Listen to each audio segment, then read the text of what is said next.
everyone. Welcome to Creative Futures 8, a seasonal discussion about the relationships between humans and technology. How is everyone? It's the 1st of December. Happy Christmas. I know that's a bit premature, but it's been a weird year. I hope you and your loved ones are safe and sound. I'm Sanj Surati, founder of innovation consultancy Tiger Heart, and I will be your MC today. Today, we're going to focus on how businesses can utilize digital communications to increase sales over the current COVID-19 era. Some businesses have really struggled over COVID, but some businesses are really thriving due to the actions of innovative captains of industry who are defying the norm and disrupting old forms of communications. And I've got some fantastic people here today who are going to talk about that. The hashtag for the event is Creative Futures 8, or one word. Some of you guys will have questions, so please use the right hand of the screen to input those. I want you guys now, I know I can't see you, but please start clapping your hands and welcome to the panel, Jessica from OneDayOnly, Elizabeth from Sailthru, and Kat from Be-HOOKD. Welcome to the event, ladies. Please introduce yourselves. I guess, Kat, do you want to start us off? Yes, of course. Hi, everyone. I'm Kat Ober. I'm Managing Director at Be-HOOKD. Be-HOOKD is a boutique agency. We're working in the entertainment industry. We're working in the lifestyle and music sector, and essentially strategize social media campaigns, but have also recently ventured in a more sort of experience and tech-led area since the start of this year, i.e. when COVID hit. And yeah, we work with a majority of music artists, but now recently also very much since the start of this year with luxury fashion houses. Awesome, thank you. And Jess? Hi everyone, I'm Jessica. I work for OneDayOnly in South Africa, in Cape Town. And OneDayOnly is a daily deal site, so we run up to 80% off on some of the best brands and products that you want for personal use or for your home. And our deals are only valid for 24 hours, so they drop at midnight and then they expire at midnight. So it's a very sort of fast-paced environment, and yeah, we hustle every day to get new customers, new deals, new subscribers to our mailers. And my job really is digital marketing or growth marketing. So always looking for new customers, new ways to engage with customers, a lot of direct marketing communications, so email, push notifications, SMSs. Yes, that's me. Thank you. And Liz? Hi, I'm Liz Pecsi, and I'm a customer success manager at Sailthru. I manage our client relationships and act as an extension of their brand and offering these clients strategic recommendations. I'm the customer success manager for OneDayOnly and have been working on the account for 6 months, and we've been working very closely with Jessica on the run up to Black Friday and offering strategic recommendations that we're really going to look forward to sharing, especially how we've had to change these recommendations due to COVID-19. Awesome. Thank you so much, Liz. So let's kick off with the discussion. We're going to start off with the first one, which is, it's currently a challenging time for retailers at the moment. Each one of you is working with emerging technologies to engage with customers. What are you working with at the moment, and why is it working? Who wants to take this one first? I'll take this one first. Yes, I just want to start off by saying, we do realize that it is a very challenging time for retailers at the moment. But from an online retail perspective, we literally have never seen growth like this. In the history of our company, we're 10 years old. We've seen tremendous growth. I mean, we've had profits increase 100 to 150% month on month. We've also upscaled our office. We've hired about 27 new people just since the lockdown has started. So I think from an online perspective, if you are a retailer or a business with an online presence, you really would have been quite fortunate in this time, which is, we feel sad for everyone who isn't there, but we certainly have had a lot of growth in this time. And obviously with growth, comes, replanning, re-strategizing, what worked for you in the past isn't necessarily going to work for you today or in the future. So it's constantly re-evaluating where you are and how to, manage that growth. And, as an online retailer, email marketing was our number one channel for driving users to our website and getting them to purchase. And we knew we were doing it well and we were doing it right, but we needed to take it to the next level. And that's when we started putting feelers out to look for a new marketing automation company who could really help us scale our growth and our repeat customer purchases as more people were visiting our site. And that's when we decided to partner with Sailthru, and that partnership was pretty much cemented in the middle of lockdown. Like Liz said, 3 months ago we finalized the contracts, and it's been sort of 3 months of onboarding and running because there wasn't really time to stop on one platform and have time to onboard the Sailthru platform. So we've really, I think Liz done a great job at onboarding and running as we go. And then obviously as you scale, you realize things like basic digital platforms or tools or channels. For example, Google, it's a very important channel, but the way people were searching for in the past has changed. So now we're getting a lot of voice searches. So, we need to make sure that we adapt and that we adopt new technology and moving over to, for example, Google 360, it's a way more advanced technology and tool than free Google Ads tools. So it's just making sure that, taking a step back and understanding what works for your business, but looking at how you can elevate that as you grow. We've been very fortunate with, like I said, growth and also being able to adopt new tech platforms in order to help us scale that growth and manage our customer expectations. Awesome. Kat, what are your thoughts on that question? For us, it's at the moment it's a complete new venture we went on this year as BeHookd. As I said earlier, we've been mainly in the music space previously. We have worked with entertainment brands that includes gaming and games as well as TV shows, for example. However, this year, at the beginning of this year, we started working with fashion brands, and I think specifically in that area, whereas the music artists were faced obviously with moving and shifting, the focus of touring back to digital. With fashion houses, it was a similar sort of thought process, even though it's obviously not exactly the same, but their big moments are about their fashion shows. Essentially, that's when they show, that's when they have when they can build relationships with press, with the journalists, but also with the influencers.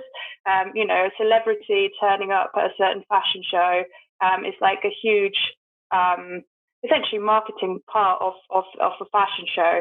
Now with this year, obviously, fashion shows have been brought to digital. You don't have your celebrity, arriving at the fashion show anymore and making that big impact.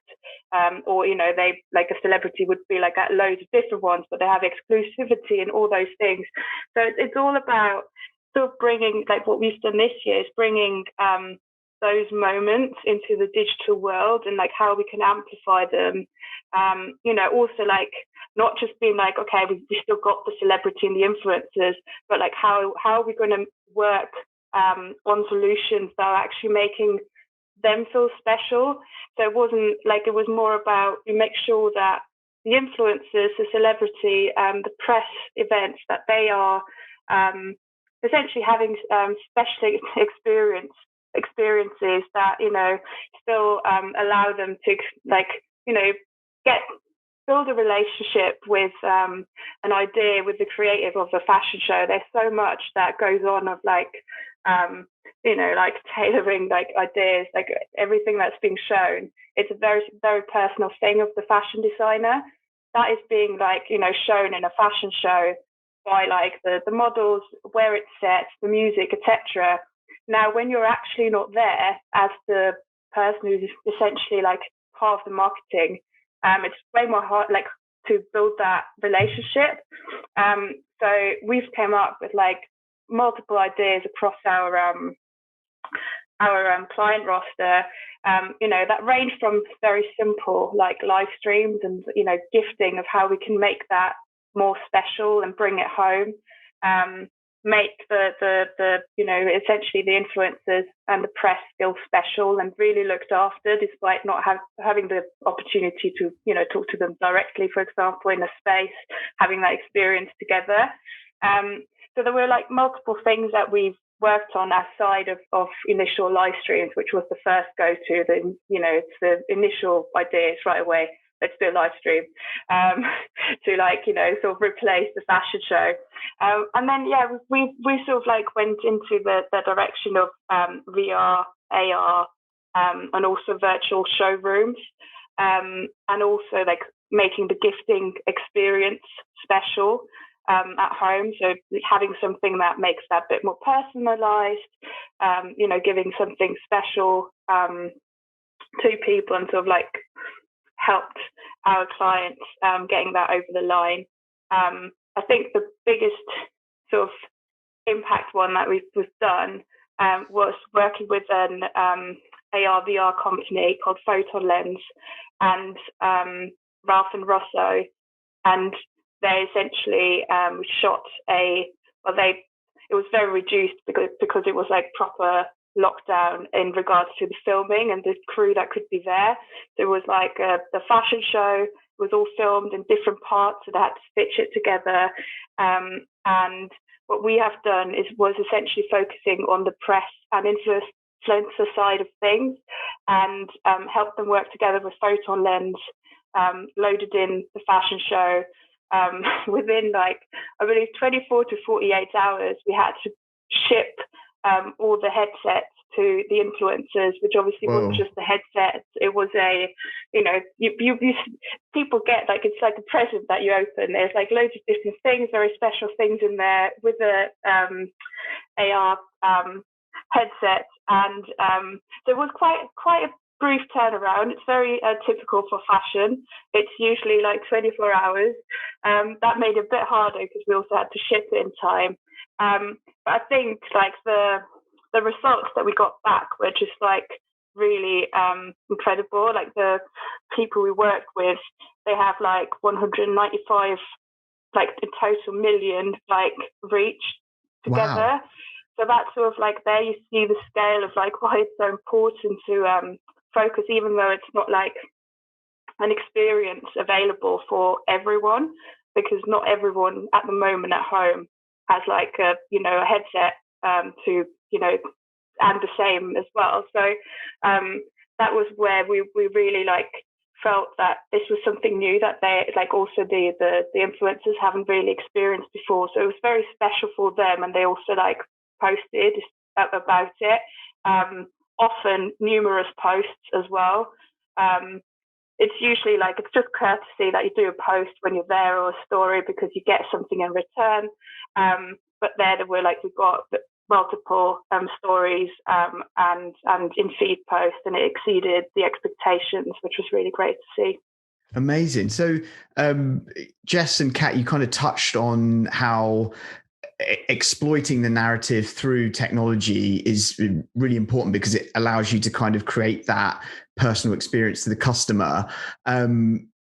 Liz, with regards to Sailthru, what can that platform do to help you guys or help your customers engage with their customers in a personal way?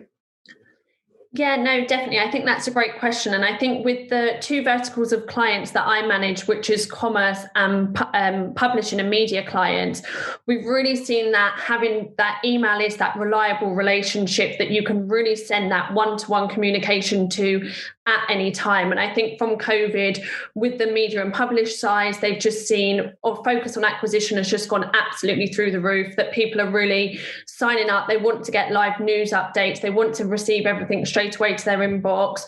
Subscriptions have really grown through the roof for publishers. We've seen where they've kind of had that lack of previously being able to rely on papers being given out for free, for example, like the metro on the train not happening, and being able to kind of see a difference in the switch of that business to really rely on a subscription model. I think also what we found from commerce clients with COVID is having that lack of supply chain, of being able to get items out to customers and really having to be reactive straight away and make sure you're sending those updates, you're building those relationships, you're letting people know if there is going to be a delay, if you're having issues from your suppliers. And I think the one thing that we've really learned with email is that it's a reliable channel that you can always get out those comms at the right time with the right message. We've really seen that with our clients, personalization of being able to send tailored comms, tracking that information, see where users are spending their time on site, and then making sure we're replicating that in the email comms that we're sending has just also been huge from a retention piece. I think what I've seen across my clients is that acquisition has definitely gone through the roof, and a lot of clients have seen growth more than they could have kind of forecasted in any of their CRM strategies. But within that, we've always seen that retention now as a main focus. And it's kind of what can we do where we've had that spike of engagement to make sure we can really retain those customers going forward. So where I've seen the most success is people just kind of taking a step back and looking at the basics, making sure they're receiving the correct journeys are built out, whether that's welcome journeys, win back journeys, and just really making sure that the foundations are laid so we can retain all these new customers that have been acquired through COVID. Amazing. Sorry, if I could just... Oh, sorry. Sorry, Sanj. I just wanted to echo what Liz was saying. So obviously, as more and more people are comfortable transacting online and shopping online, there's also, a lot of people are shopping online for the very first time. So they are a little bit nervous and a little bit scared, and they're not sure, is it safe? Am I going to get my parcel on time? Is there stock? How does returns work? So it almost became so critical to over-communicate. And now, because we had to over-communicate, I think customers are now, that's their expectation. They want an update every single day of they want to know your order's just been picked, it's now just being packed, it's now sitting with a courier company, it's now been dispatched, it will arrive at your house in 2 hours, make sure you're there.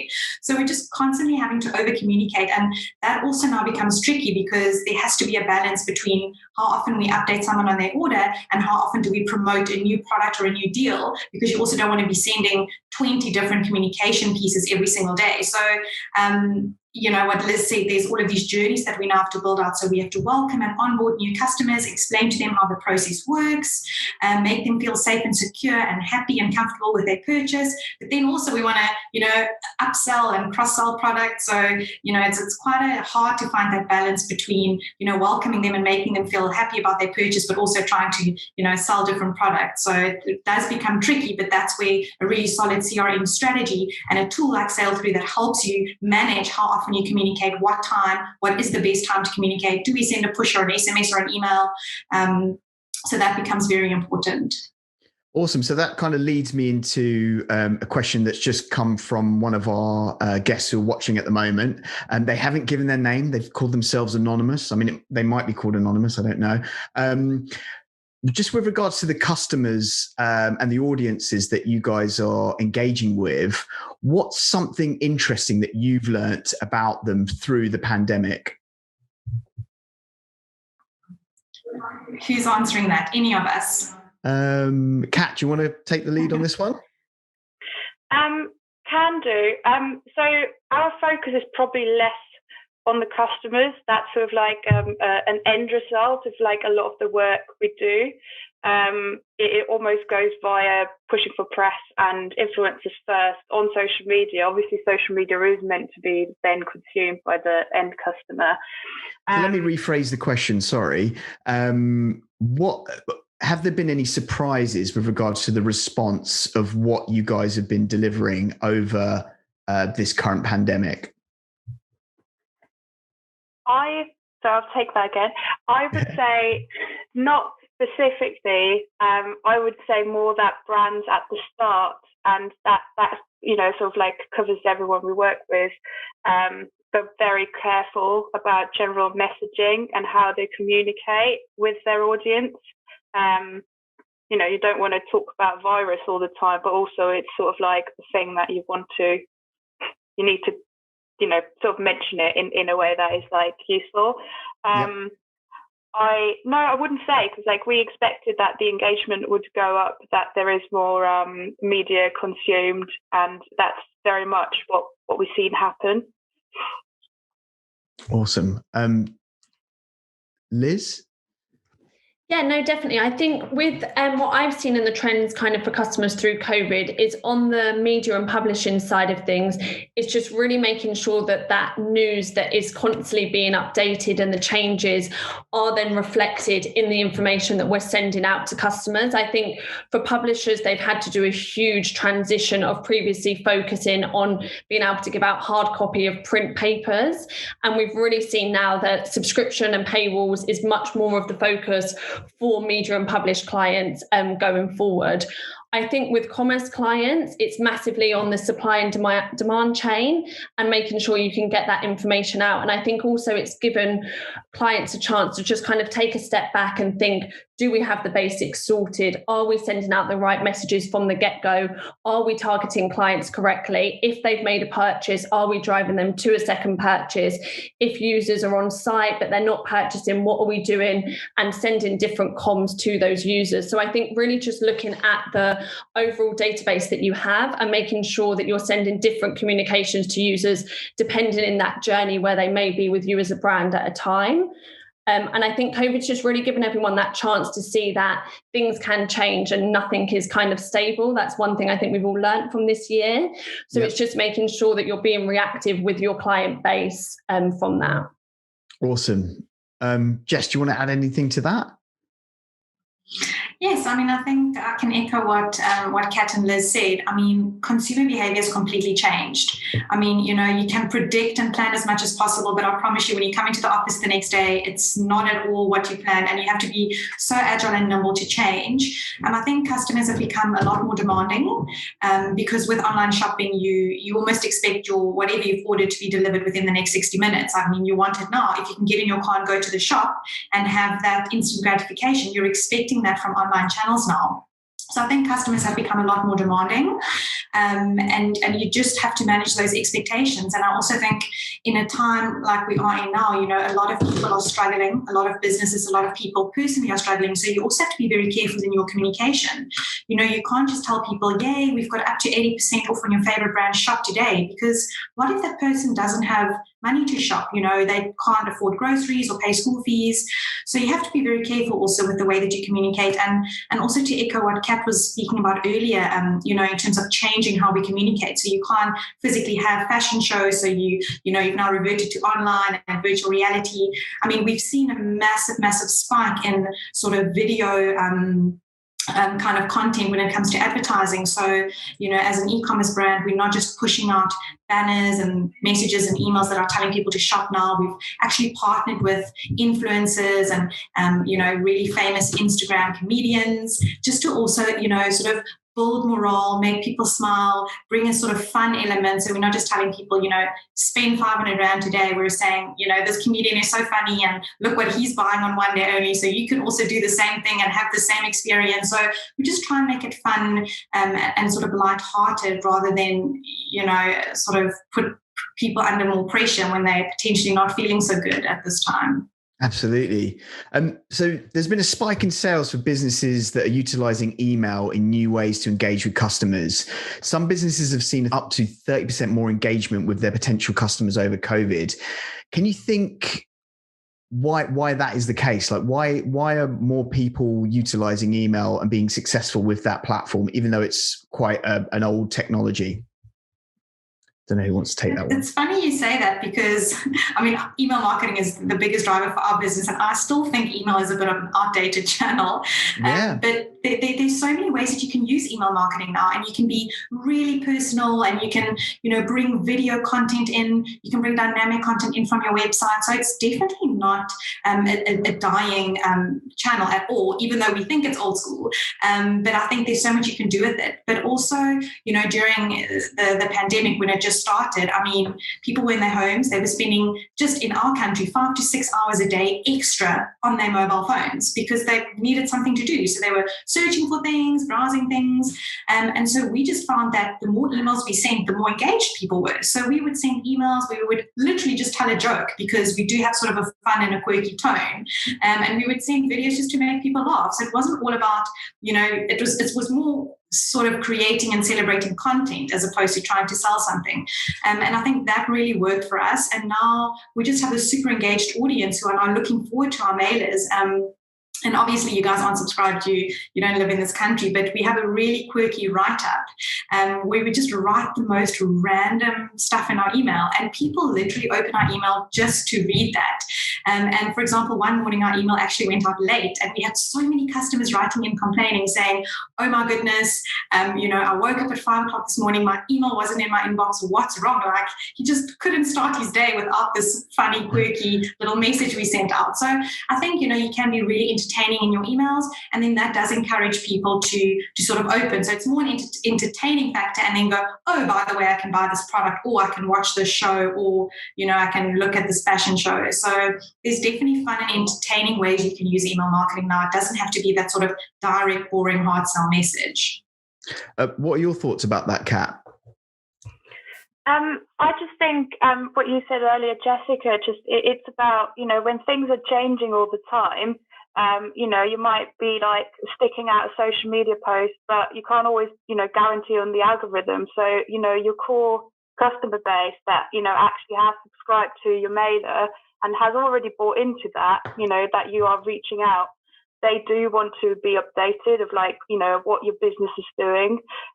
They also do appreciate timely updates that they, if they decide to open the email when the notification hit, they do it then, or they can decide if they do it in the evening and they check their personal emails. I think it's that just makes it really people wanted to have those news, and also they wanted to have news of different businesses of what's going on now, because everything changed.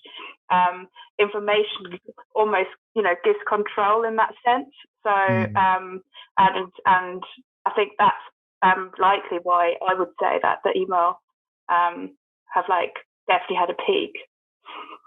Awesome. And Liz, your thoughts?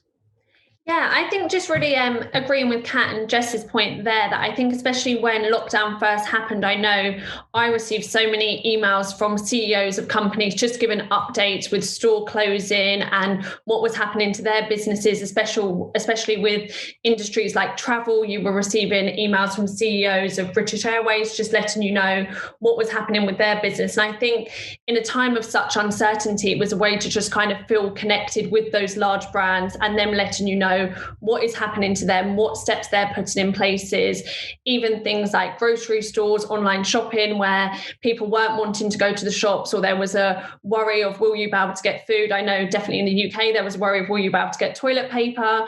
So I think it's just more that was a reliable way to really reach out to your whole database and say, this is what we're doing as a business, this is how we're dealing with the pandemic, this is what we're doing from lockdown. And I think from that, companies that were really smart and forward thinking then took it to the next step of sending subtle messages to kind of drive users to either purchase or subscribe to what they were offering. And it was just a way where people were spending more time, and we saw a huge spike in the time and traffic that people were spending within their phones or within their inbox, to really capitalize on that and make sure that you were kind of making the most of that time. Awesome. Thanks so much. So we've got a question that's come through from Amelia Coleman, and it kind of ties in a little bit with regards to one of the questions on the list. So I'm going to try and merge them a little bit. Since the pandemic, have you seen a change in how retailers are embracing XR technologies? So AR, VR and MR. This one's directed at Kat. TikTok and augmented reality is having a bit of a golden period at the moment. Where do you think this technology can add value to a customer experience, and where do you see it fits in with this kind of emergence of XR technologies?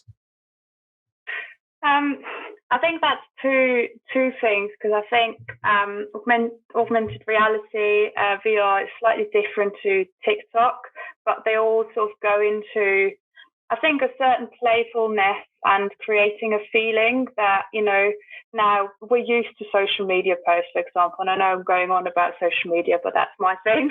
But you're used to the social media posts. It's about, brands can make people They can post a photo of something pretty on their Instagram feed. Cool. There's like about, hundreds of others of them.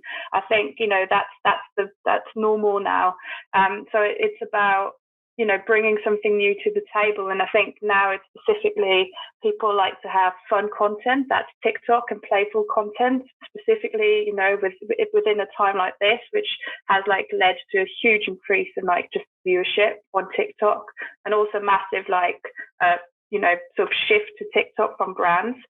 And then the other thing, it's like you can actually, so consumer wouldn't go to a shop right now, but you can sort of inform potential buying decision by an AR product, for example. There's like even filters about, you can try on shoes, you can try on, rings and all those sort of things that you would usually do in a shop, but you do that a lot less now, where you can sort of bring that to people's homes.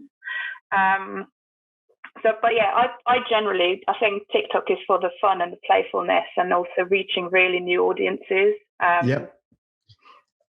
Awesome. Jess and Liz, have you got anything you want to add to that? Okay. No, there's been a massive shift towards that. And I mean, I watched a webinar with Paris Hilton. Actually, she was the keynote speaker. It was about 2 weeks ago, hosted globally by the IAB. And she spoke about what she was doing in lockdown. Is she was just doing online shopping, and she was speaking about how in America and in China, you can literally go into a clothing store and virtually walk through the store, and you can try on clothes and you can look at yourself in the mirror. And I think that's where the world is moving to now. So when you shop online, you can literally get a virtual tour of what the store looks like. You can try on different colors. You can see what it looks like on your body type. So I definitely think that's a way, a trend of what we can expect in the future. And there's definitely been a massive shift from brands producing content, which is more video, partnering with TikTok influencers and celebrities, just to show your brand in a more fun and exciting way. I mean, it's very boring just to slap a banner or a static social post together. It's not engaging, it's not fun, it's not entertaining, and customers want to be entertained and they want to buy into your brand. So I definitely think that is, AR, VR, new channels like TikTok, using Instagram and influencers differently. I definitely think that's where things are going now. But I guess it's about value, isn't it? And now's the time to kind of explore where the value is with these products or these platforms. Exactly. It's brilliant. So Jessica, this is going to be a question that's specific to you. So savvy independent retailers are starting to grow their audiences using digital in a way that is efficient and very different to the old styles of growing a brand. However, there's been a spike in identity theft for some of these retailers over the COVID period. The digital landscape is great, but can leave a business exposed to digital dangers. What are your thoughts on this, and what measures do you think people need to consider to protect themselves? It's such a relevant and important question, and it's so hard to answer because, where does that responsibility lie? Does it lie with the online retailer, or does it lie with sort of payment gateways, or does it lie with, the POPI Act, or does it lie with the consumer? So I think, every part in that process, or every single element and entity in that process has to take some form of responsibility. So, we've got checks on our side. We try and block bots and script writers as much as possible. As we know, with Black Friday, it wasn't always possible. We obviously adhere to the global POPI Act, which is obviously the protection of personal information. We don't share that with anyone. If you subscribe to our newsletter, or if you join as a customer and we collect all of your data, that gets stored in a central database that no one really has access to. It kind of sits in the cloud. So, we as a brand take all the precautionary measures that we possibly can to ensure that, your information is safe. But you do get online fraudsters that, hack systems. And unfortunately, those aren't things that we can control. But, if you're an online customer or you transact a lot online, it's very important that you update your passwords regularly, for personal precautions, to make sure that, your passwords aren't always the same on every single platform, and that you update it regularly, just for that extra sort of safety measures. But, it's a hard question to answer because there's so many different factors that impact that, and it's not always in control of the customer or the brand. Right. And Liz, what are your thoughts with regards to, the Sailthru platform? Because it's, so vast and you have a lot of data in there. Like, what are your thoughts about the protection of that data? Yeah, no, definitely. I think especially for enterprise clients that we're working with, we do see that they've got so many different customers that could kind of sit in a different buckets, and may, especially for lists that they're emailing, one user could sit across 20 different lists.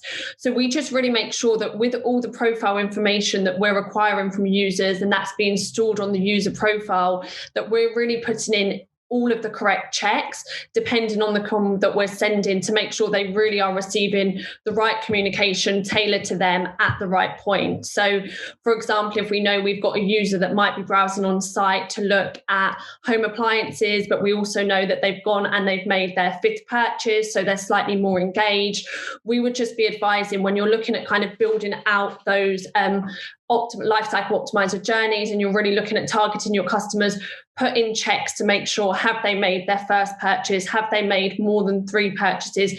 Are you sending these users different communications? And really just making sure that if a user is taking the time to spend their time purchasing with you, you're then having that same respect back to kind of make sure you're sending the right comms to them at the right point. And you're just really being respectful of the information that we're housing from a data point on our side. Amazing. So we're going to start talking about this kind of new digital landscape, because our current digital revolution will reach its 25th year mark in 3 years, which is quite interesting. Human behavior has changed dramatically over this time. However, we are still at the cusp of more dramatic change. What new and old technologies do you think will start to grow prominence as we emerge into the 4th industrial revolution? Who wants to take this one? It's quite a bold question. Kat, do you want to go? I could take it. I think there will be. I mean, we've seen it previously. So I come from with a music background. We see that vinyl, have had a huge resurgence. We've seen now cassettes are back as well. No one actually has a cassette player. Very, very little amount of people. They're still being collected. Also by young people, they'll buy them just to have something, of an artist. I think there's going to be both. It's going to be a focus of what we've seen. Focus on work-life balance, on home, of how people are sort of going back to the roots almost in a way. But on the other hand, I think that through companies being just more open to explore technologies that they, might previously just not have that budget on because they'd done an event, they actually were able to shift that and were, actually explore those things. And I think there's going to be a push forward. Whereas, once we'll have the vaccine and we're hopefully out of that pandemic, it will be like the roaring 20s. I know this has been people will be out. They will want to explore things. They want to see friends. They're going to be, see family. They're going to be traveling. It's probably going to be wild. However, not everyone will feel that way. So that there could be a majority of those people. I think the other thing is about accessibility for people who either don't feel that way, who don't want to go out yet, or for a while. People, for certain health reasons, they might still be very careful because it's a very scary time, really. So I think that the other thing is it's going to be a big focus on accessibility. And I know that's not exactly digital revolution or anything, but I think it's all technical revolution. But I think it's something that's been a bit of on the back burner. I think just talking from social platforms, there's been bigger moves and bigger focus this year. And I think basically tech helps as well, on that front. So I think that will be something that will be a big focus over the next couple of years. And hopefully also sees a huge improvement for people. Definitely. Liz, what are your thoughts? Yeah, I think it's a really, really interesting point. And I think obviously coming from the email perspective, one thing that we've learned during the pandemic is that email really can be a reliable source of truth. I think it's really interesting to see things like the points you've touched on of TikTok and influencers really taking over that point of previously where you might have been advertising or promoting on social media. I think there'll definitely be a change in the way, and I think especially with the younger generation coming up, just not really being as familiar of having channels that might have previously, like Facebook or email when I was growing up, was very popular and kind of the new thing. I think there'll definitely be a change in mentality and era. But I think one thing that we've learned is that there definitely is things like having email communications is just always a reliable source of truth for any update, any booking confirmation, any kind of travel information that you need. As much as you might be able to get those channels like push, or you might have the app, you do kind of find yourself as a creature of habit always going back to that first channel that you would have first received, which usually is email. But I think it's definitely, there's going to be a shift in the type of digital promotions that are used going forward. Awesome. Jessica? Sanj, because I work for a digital company, obviously tech is sort of at the heart of what you do. But I do think that sometimes we get carried away with new tech and innovation and platforms, and we forget that we just have to do the basics right first. And I think what happened during the pandemic is it actually gave a chance for brands to almost take a step back and just review, what are we doing? What is it that we need to do? Why do we exist? What do our customers expect from us? And then build on those blocks. I mean, I'm also guilty of it. When there's a new tech or a new marketing channel, I'm like, yes, we have to do it. It's the Ferrari of digital marketing. We have to onboard it. When actually we just have to do the basics right first, make sure you've got the basic things like, is your website being tracked correctly?